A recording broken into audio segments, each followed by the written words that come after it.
1 Samuel, capítulo 4.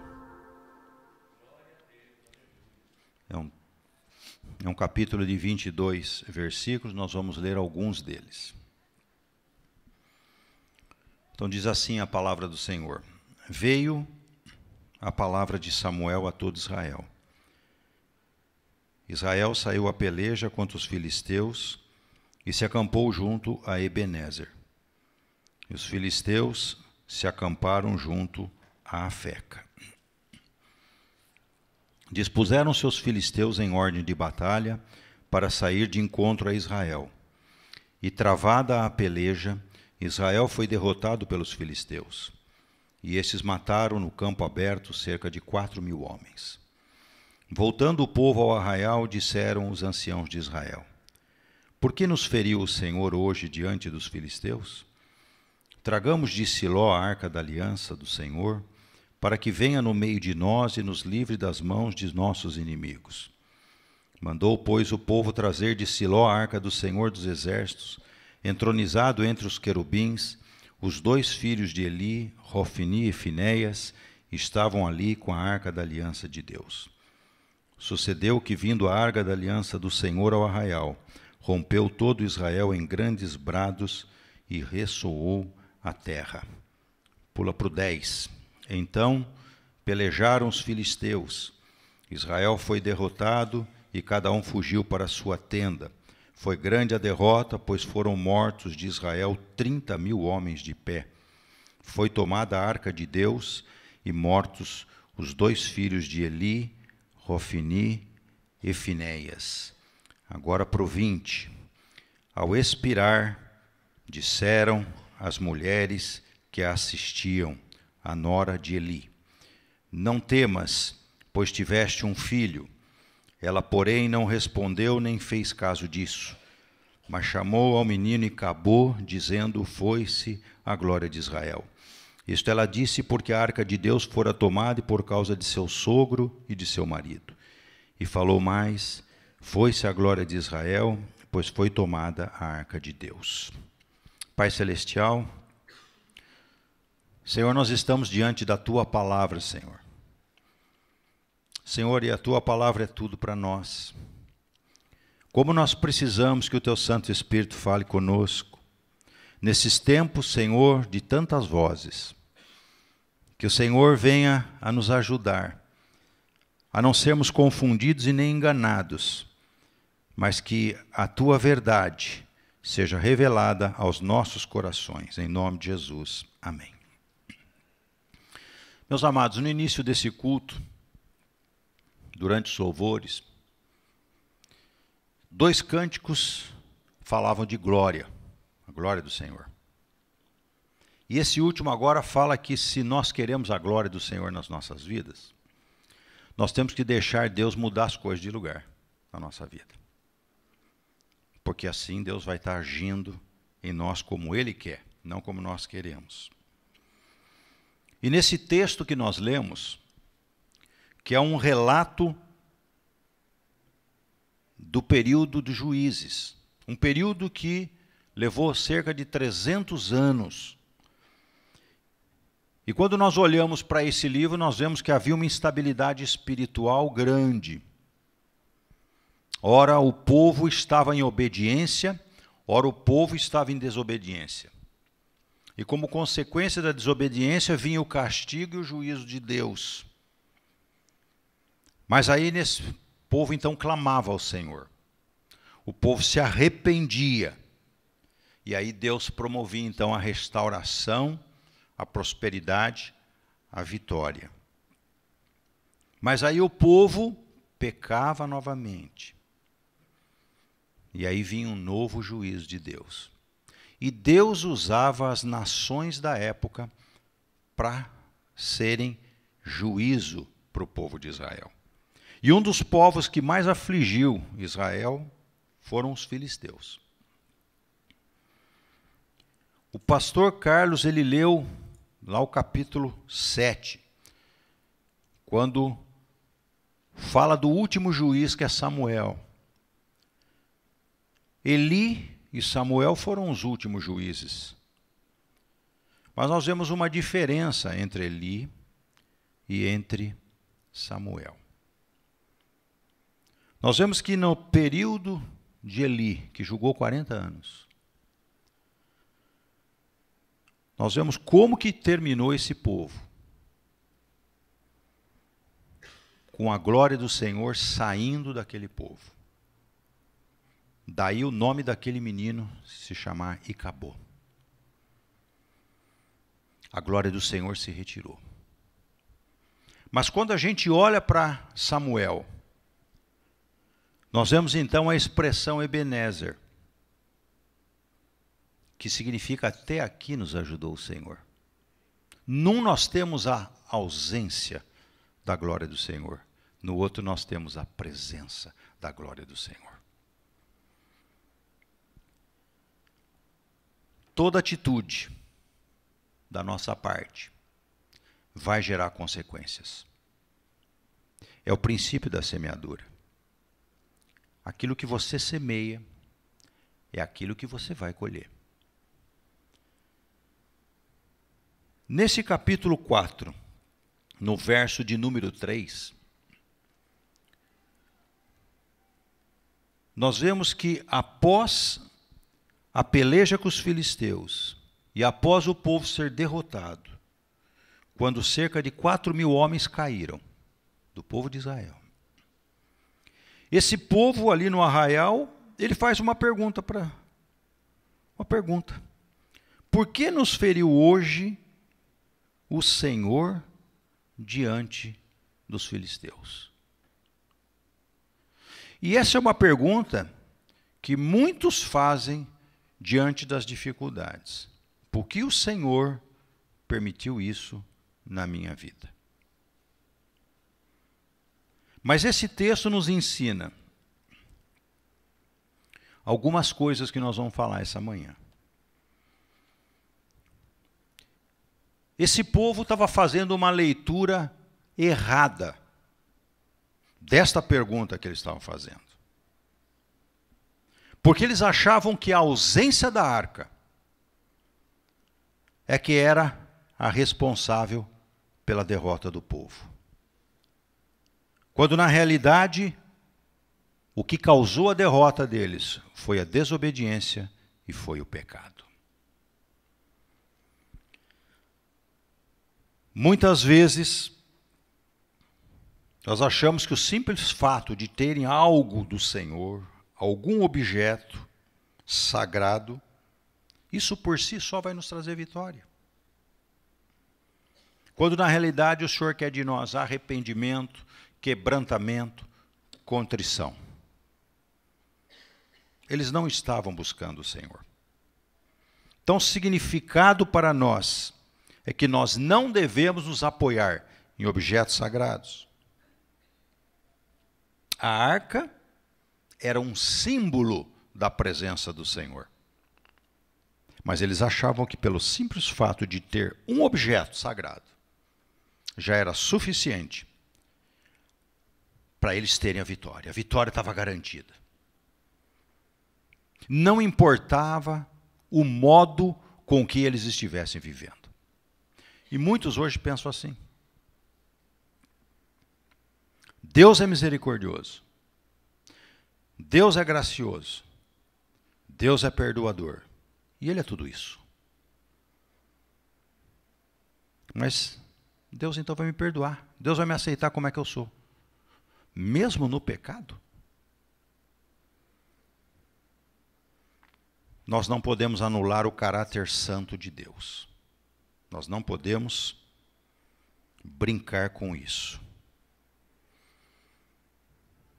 Nós não devemos usar essas coisas como substitutos da nossa vida de integridade, do nosso caráter, da nossa vida de retidão. No verso 4, mandou, pois, o povo trazer de Silo a arca, entronizada entre os querubins. Os 2 filhos de Eli, Rofini e Finéias, estavam ali com a arca da aliança de Deus. O povo foi buscar. O povo foi fazer algo. Nós não podemos substituir o caráter, a santidade, por ativismo, por aquilo que fazemos. Eu estou fazendo coisas para Deus. Eu dou meu dízimo, dou minhas ofertas, eu participo regularmente dos cultos. Eu faço isso, eu faço aquilo. Mas será que Deus está interessado nesse ativismo somente nosso? Ou Deus está interessado no nosso coração, na nossa vida? Vejam como era a vida de Hofni e Finéias, sacerdotes, pastores da época, líderes espirituais da época. Suas vidas não eram condizentes com a vida de um servo do Senhor. Volta um pouquinho para trás no capítulo 2.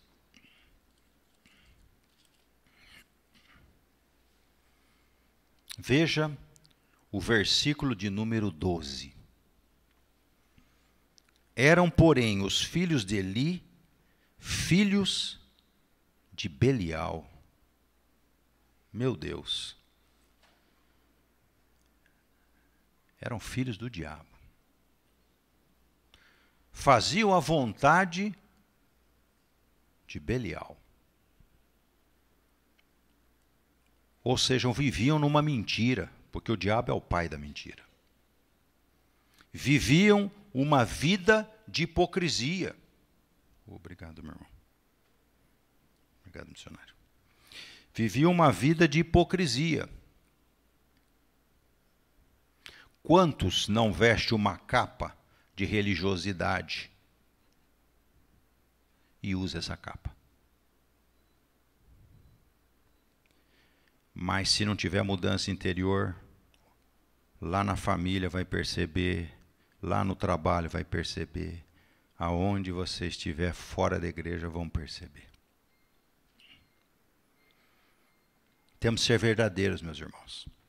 Temos que ser honestos, temos que ser corretos. Essas coisas não podem ser negociadas. Mas nesse 12 diz ainda que eles não se importavam com o Senhor, o que era mais triste. Eram sacerdotes que faziam todo aquele ritual, todo aquele ativismo, mas não tinha vida com o Senhor. E Oséias 6,2 diz que o meu povo ele vai perecer, ele vai ser destruído, se ele não tiver o conhecimento do Santo, não tiver o conhecimento de Deus. No 17, diz que era, pois, muito grande o pecado destes moços perante o Senhor, porquanto eles desprezavam a oferta do Senhor. E aqui tem toda uma descrição depois do que eles faziam. Eles tomavam para si o que era de Deus. E nós temos que sempre fazer uma reflexão na nossa vida. Será que nós estamos tomando alguma coisa do Senhor? Oferta, dízimo, a glória do Senhor, o tempo. No 22, diz que eles se deitavam com as mulheres que serviam à porta da tenda da congregação. Viviam uma vida promíscua sexualmente, na prostituição. E eu conheci alguns, viu, meus irmãos, que dentro da igreja viviam em adultério, viviam dessa forma. E às vezes Deus até usava. E por causa disso ele se enganava, achando que Deus não se importava com aquela atitude errada, com aquela conduta pecaminosa. E muitos caminham nesse engano dentro da própria igreja. Isso é sério. No 24.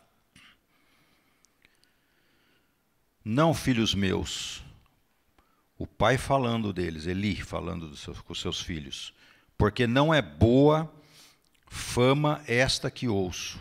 Estais fazendo transgredir o povo do Senhor. Se é uma coisa que nós temos que ser, é modelos para os de fora. Não só para os de dentro da casa do Senhor, mas para os de fora também. Exemplo. Nós não devemos atrair fama para nós. Glória para nós, a glória é do Senhor. Mas o que estão falando a seu respeito? A fama deles era ruim, e eles não se importavam com isso. E há duas consequências, quando principalmente o líder age dessa forma. A primeira delas, que está escrito aqui, ó. Eles induziam o povo a transgredir também. O povo a viver no pecado. Porque a vida dele era uma vida de pecado. E por outro lado, eles faz muita gente se afastar de Deus. Quantos não saíram dos caminhos do Senhor por causa de uma liderança que não agia de forma correta? Vários. Isso é triste. No 25,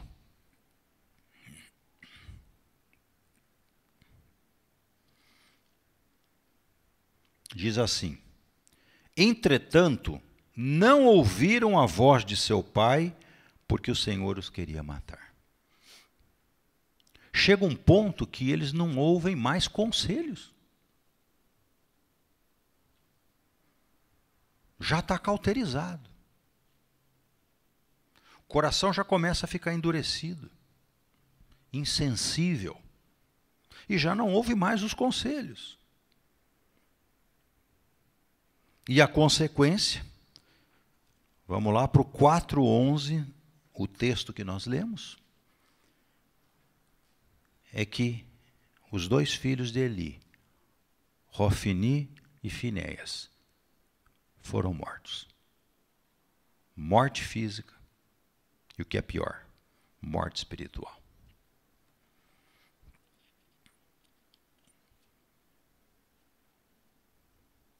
Deus, ele não quer somente ativismo de nós. Deus quer a nossa vida, Deus quer o nosso coração, Deus quer a nossa vida no altar, Deus quer santidade, Deus quer integridade. Nesses últimos meses, uma palavra que o Espírito Santo tem falado forte comigo é santidade.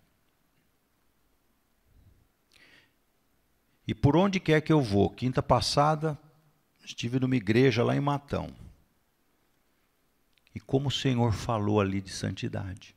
Eu falei, Senhor, o Espírito Santo está falando com o povo. Principalmente nesses tempos em que nos encontramos, que se assemelham muito a juízes. Essa instabilidade espiritual, essa convivência com o pecado, achando que está tudo bem, mas está tudo mal. O povo ele não foi derrotado porque a arca não estava lá. O povo foi derrotado porque essa arca foi trazida por braços impuros de sacerdotes imundos. Foi isso.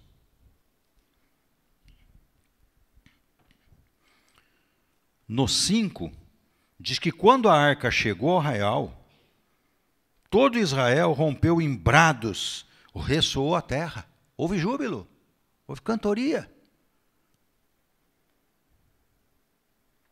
Sucesso aparente não revela a aprovação de Deus. A arca está aqui. Alegria, entusiasmo. Pronto, vitória garantida. Deus ele não se impressiona com barulho vazio, não. com entusiasmo vazio. Deus não se impressiona com isso. Deus, ele quer uma vida consagrada ao Senhor. Isso sim. Olha a advertência que o Senhor Jesus fez para a igreja de Laodiceia, que nós podemos considerar como a igreja da nossa época. Lá a igreja do povo, onde o povo faz o que quer. Como juízes, cada um fazia o que queria, o que bem entendesse.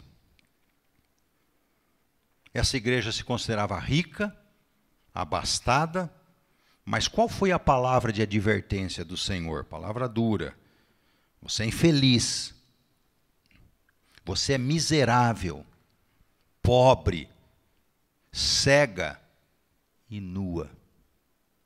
Nua. Sem vestes de santidade. Não há vitória para o povo de Deus sem santidade. Nós não podemos pensar que pecando, Deus vai nos livrar, porque Deus é misericordioso. Cuidado, isso é uma presunção muito falsa, muito falsa. A igreja ela não é derrotada pelos inimigos externos, mas a igreja é derrotada pelo pecado, sempre. Pelo pecado. Porque nós sabemos que nada pode destruir a igreja. A palavra do Senhor diz que nada pode destruir a igreja. Mas o povo pode ser derrotado pelo pecado. Pelo pecado. E a consequência final é o que aconteceu com os dois filhos. O salário do pecado é a morte. E aí nós chegamos no verso 21. Com essa expressão, e acabou, foi-se a glória de Israel, foi-se a glória do Senhor. Meus irmãos, como nós precisamos dessa glória nas nossas vidas. Como nós precisamos da presença do Senhor, da ação do Espírito Santo nas nossas vidas. Como nós precisamos. As pessoas, muitas vezes, elas se mostram tardias em reconhecer que a glória do Senhor saiu delas. A glória do Senhor não sai de um dia para o outro, porque Deus é misericordioso. Aí sim a misericórdia do Senhor está agindo. Porque Ele espera uma resposta da gente.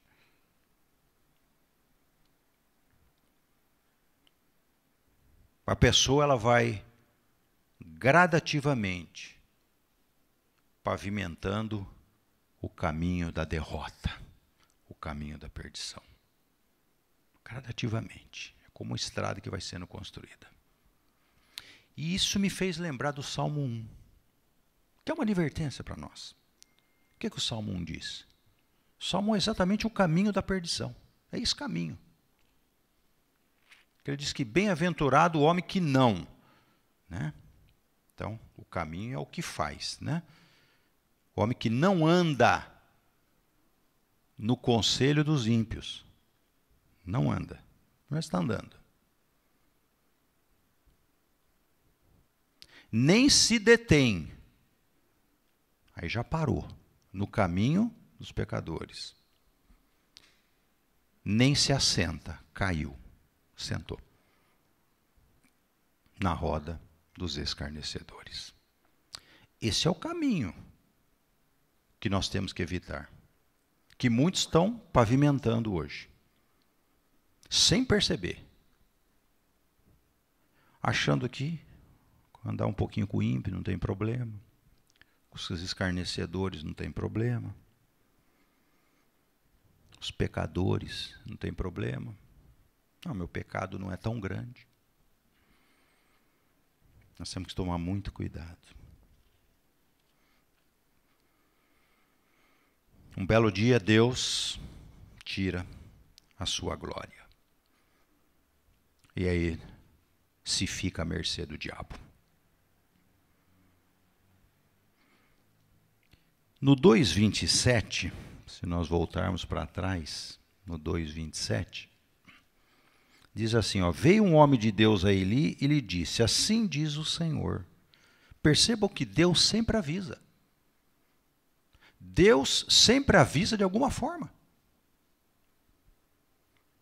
Por isso que a nossa oração tem que, Senhor, que eu seja sensível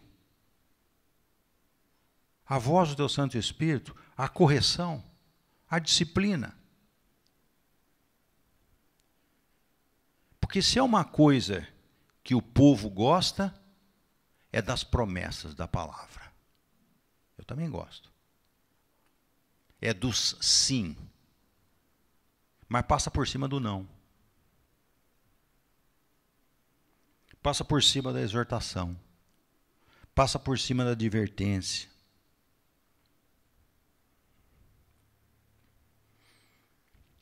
As consequências, elas são fruto das nossas escolhas.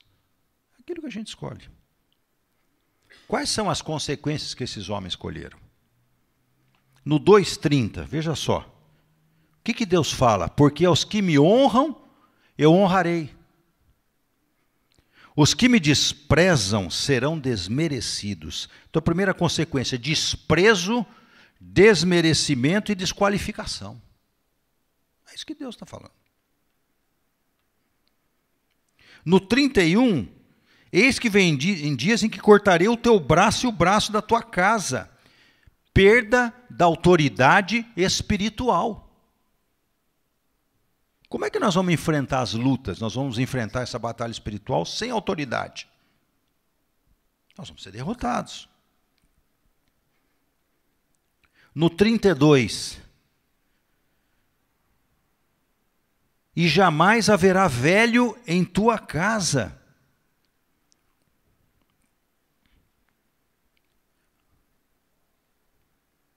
Ou seja, e no 33 também, todos os descendentes da tua casa morrerão na flor da idade. Projetos interrompidos, sonhos não realizados. A consequência.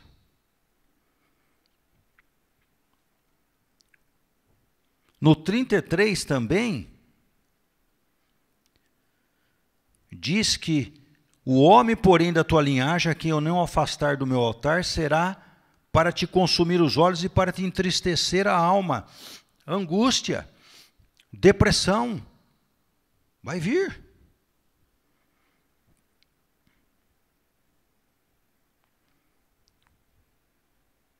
No 32, e verás o aperto da morada de Deus. Vai vir o quê? Aperto, miséria, dificuldade, tudo isso eles escolheram. Deus, ele manifestou a sua glória para Moisés, lá no Monte Sinai, quando ele falava com Moisés face a face. Depois disso, Deus manifestava a sua glória onde? No tabernáculo, na tenda da congregação. Depois Deus manifestou a sua glória no templo de Salomão, por 2 vezes, nos 2 templos. Mas o povo pecou, a glória foi embora. E o templo foi destruído no ano 70 depois de Cristo. Mas esse nosso Deus, o Deus de toda a glória, o que a palavra diz? Na plenitude dos tempos, ele então trouxe a glória dele aqui para a terra. Ele enviou Jesus Cristo. E diz a palavra que o Verbo se fez carne e habitou entre nós, e vimos o que? A sua glória. Glória como do unigênito do Pai. Jesus, cheio de graça e de verdade. Jesus é a glória de Deus entre nós. Jesus é a glória de Deus entre nós. É a Shekinah de Deus entre nós. Então esse texto, quando a gente olha para o Velho Testamento, tem muita história. Mas nós temos que extrair o que Deus está querendo falar para nós da nova aliança. São tempos passados. Mas quais os ensinamentos? Quais os princípios para a gente levar uma vida como Deus quer? É isso. E aí nós chegamos no texto que o pastor Carlos leu de início, no 7. Quando Samuel, então, nomeia aquele local como Ebenezer, declarando, até aqui nos ajudou o Senhor. No 7:3, se nós queremos ter a glória do Senhor nas nossas vidas, se nós queremos declarar, Ebenezer, até aqui nos ajudou o Senhor, nós temos que fazer algumas coisas. No 3 diz assim, se é de todo o vosso coração que voltais ao Senhor, então volte ao Senhor. Tirai dentre vós os deuses estranhos e os astarotes. Nós não podemos abrigar nas nossas vidas qualquer tipo de idolatria. Ah, mas a igreja evangélica não adora ídolo. Ok. Mas eu tinha um ídolo que era o futebol. Era meu ídolo. Ele ocupava o lugar de Deus, a preferência. Então nós temos que tirar todo e qualquer ídolo das nossas vidas.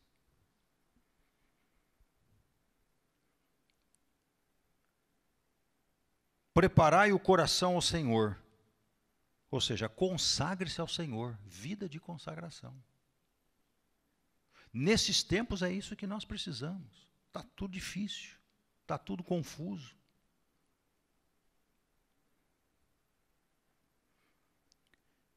E sirva a Ele só. Servir somente a Deus. O único Deus. O Deus triuno. Pai, o Filho e o Espírito Santo. Então, se nós queremos ter Ebenezer nas nossas vidas, nós temos que nos arrepender. Nós temos que ser quebrantados, viver uma vida de humildade. Nós temos que pedir perdão. Está tudo no texto aqui. Nós temos que clamar ao Senhor. Nós temos que jejuar. Nós temos que orar. Nós temos que ter uma vida de oração. E vida de oração exige sacrifício, renúncia, entrega. Exige. Tempo. Ah, mas eu não tenho tempo. Tem que arrumar. Quais são as consequências do Ebenezer? Nós vimos as consequências do Icabô. E as consequências do Ebenezer? 7:3. Ele, Deus,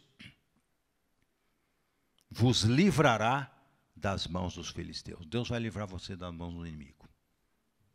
Deus vai livrar. No 9.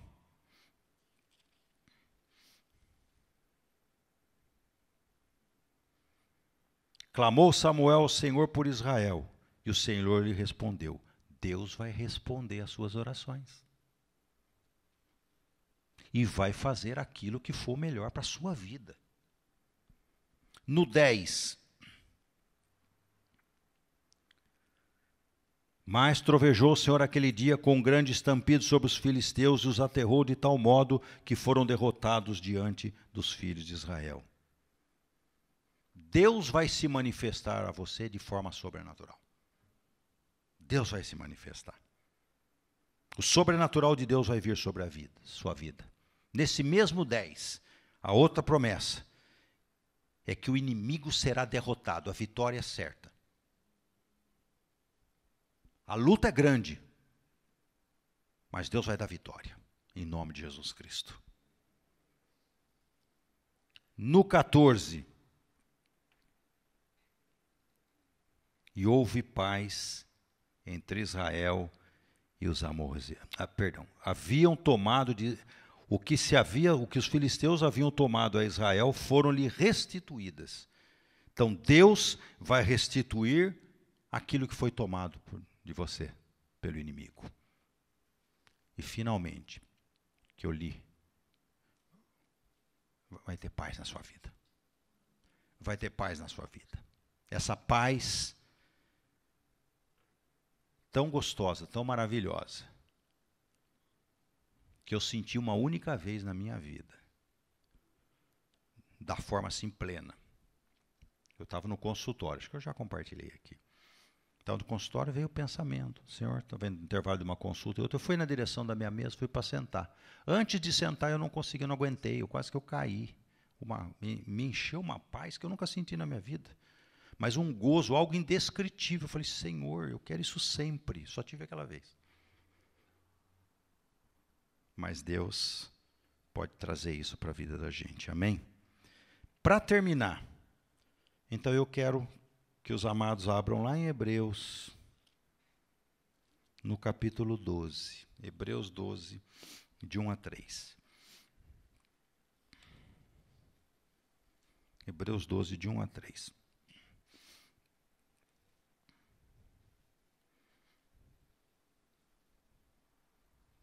O autor de Hebreus, ele coloca aqui no título que nós temos que imitar o exemplo de Cristo, que foi perseverante no meio das provações. Então ele diz assim, portanto, também nós, visto que temos a rodear-nos tão grande nuvem de testemunhas. Tem um monte de gente olhando para nós. E como Paulo disse, nós somos cartas vivas, em que as pessoas estão lendo. O que nós estamos, então, manifestando? Desembaraçando-nos de todo o peso e do pecado. Eu até grifei essa palavra agora, que tenazmente. Né? Tenazmente. Constantemente. Não larga, né? Aquela coisa que não larga, está sempre nos assediando. Nos assedia. Corramos com perseverança a carreira que nos está proposta. De que forma? Olhando firmemente para o autor e consumador da fé, Jesus. É Ele. O qual, em troca da alegria que lhe estava proposta, suportou a cruz, não fazendo caso da ignomínia, da vergonha, está assentado à destra do trono de Deus. É por breve tempo a nossa tribulação. É por breve tempo. Espiritualmente nós já estamos assentados, né, nas regiões celestes com Cristo. Mas depois nós vamos realmente estar com Ele lá. Então, é um tempo, meu irmão. Vale a pena perseverar, mas olhando para Ele. Porque do contrário a gente se perde. Considerai, pois, considerai, hein? Olha só, a gente tem que sempre refletir, ponderar, pensar sobre a nossa vida, como nós estamos agindo. Considerai, pois, atentamente aquele que suportou tamanha oposição dos pecadores contra si mesmo. Será que nós não temos oposição também? Com certeza, né? Para que não vos canseis, vos fatigueis, desmaiando em vossa alma. O cansaço físico é natural, né? Todos nós temos. E quando a gente vai ficando mais velho, pior ainda. Mas aqui ele fala desmaiando em vossa alma. Então, nós não podemos cansar, não. Nós temos que permanecer firmes. Amém, meus irmãos? Vamos ficar em pé. Vamos orar no Senhor.